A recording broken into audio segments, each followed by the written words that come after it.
tere!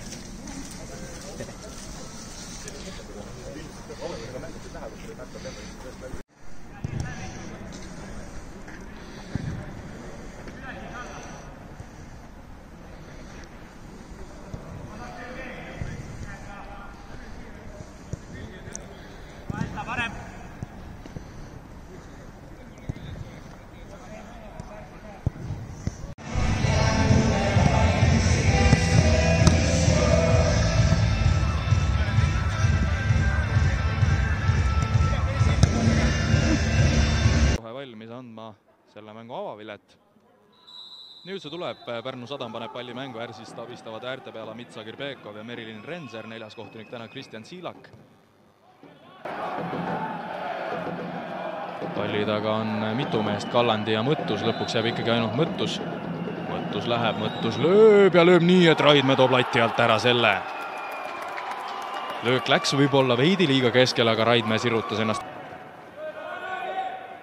Lükkab Sadam rahulikult söötu, natuke üle 5 minuti esimese poole ja lõpuni minna.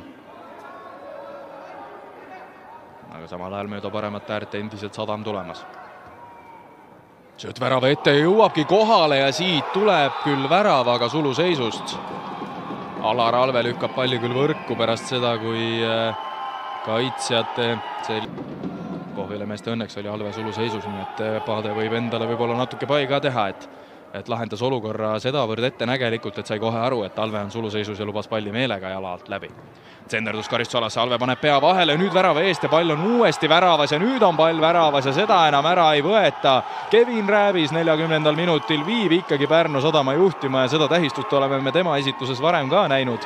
Küll mitte mis me siin ikka norime, see plats on selline nagu ta on ja pall liigub mõnevõrra teise kiirusega, kui võib-olla loodetaks. Pall värava ette, Rääbis lükkab ja 2-0 ja 50. minutil lööb Kevin Rääbis oma teise värava ja teist korda näeme ka seda liigutust.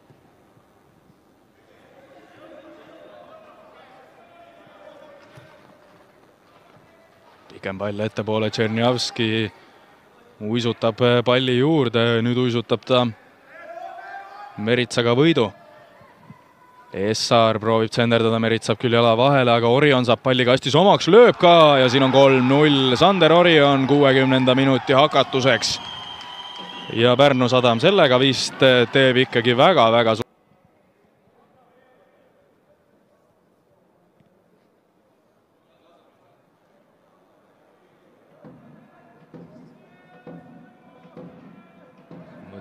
tsenderdab, läheb täpselt Alve peale, postis käib pall ära ja siis on segadust värava ees veel, kukub selles olukorras. Noorena endis FC Elva särki näiteks.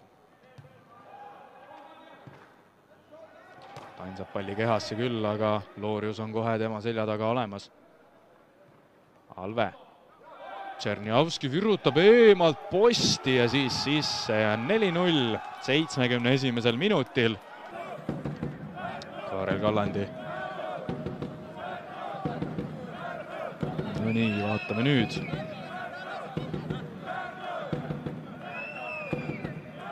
Kiusab veel natukene omasid, läheb hoopis teiselt poolt, siit ta tuleb. Ja Pärnu Sadam on Rahvaliiga võitja 2023.